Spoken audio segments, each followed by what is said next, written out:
The North Fork Animal Welfare League took over the Riverhead Town Animal Control Shelter in 2013 with one mission: raising the standard of care for the dogs housed there.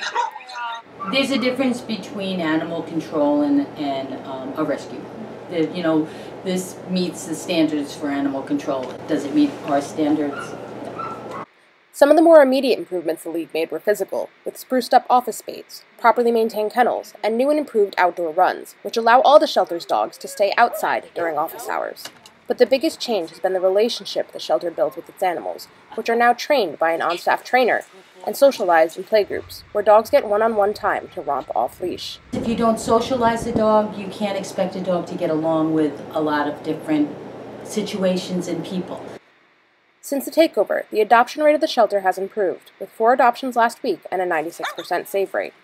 Some of the dogs that we had here when we first got here, I know were pretty much deemed unadoptable, and it's just because they didn't have the right kind of socialization, the right kind of training, the right kind of attention that they really required.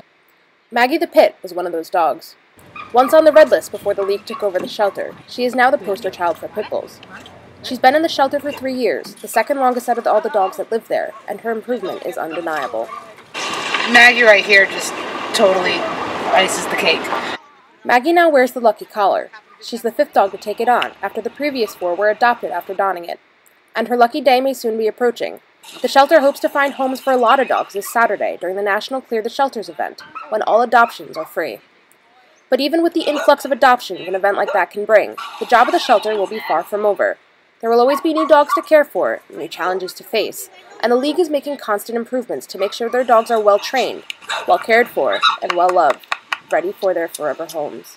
These are my dogs, and it's if anybody messes with any one of these dogs, it's like somebody coming into my home and messing with my pet, because they're our babies, you know.